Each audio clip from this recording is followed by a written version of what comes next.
Okey, saya Muhammad Rafiq dari seorang pemandu mewakili semua.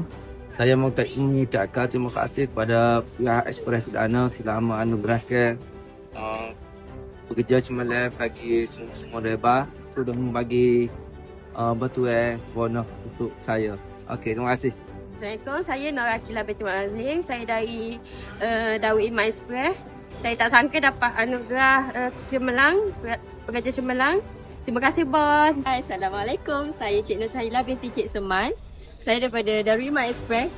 Saya berterima kasih kepada Perdana Group, terutama sekali Darul Iman Express kerana pilih saya untuk anugerah pekerja cemerlang bagi tahun 2025. Terima kasih. Assalamualaikum, saya Salah Dalifin.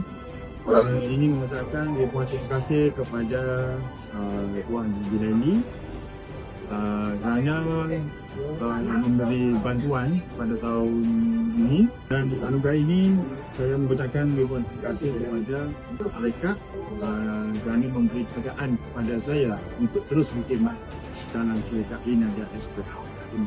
Bismillahirrahmanirrahim. Assalamualaikum. Saya Kapten Muhammad Ridwan ingin mengucapkan ribuan terima kasih kepada Bos Tuan Haji Laidi kerana memberi semangat bantuan kepada pekerja-pekerja. Terima kasih.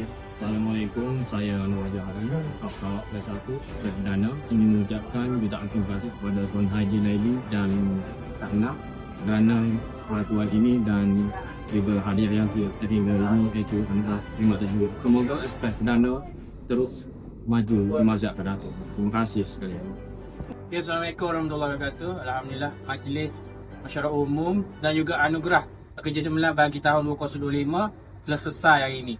Saya pun terkejut juga bila dinobatkan sebagai pemenang APC bagi 2025. Terima kasih Express Perdana dan Perdana Group kerana memberi saya peluang ini, dan semoga Perdana Group terus maju jaya.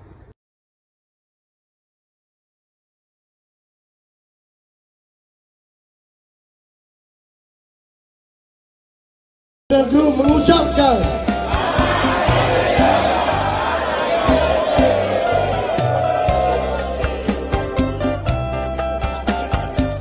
Okey, terima kasih semua.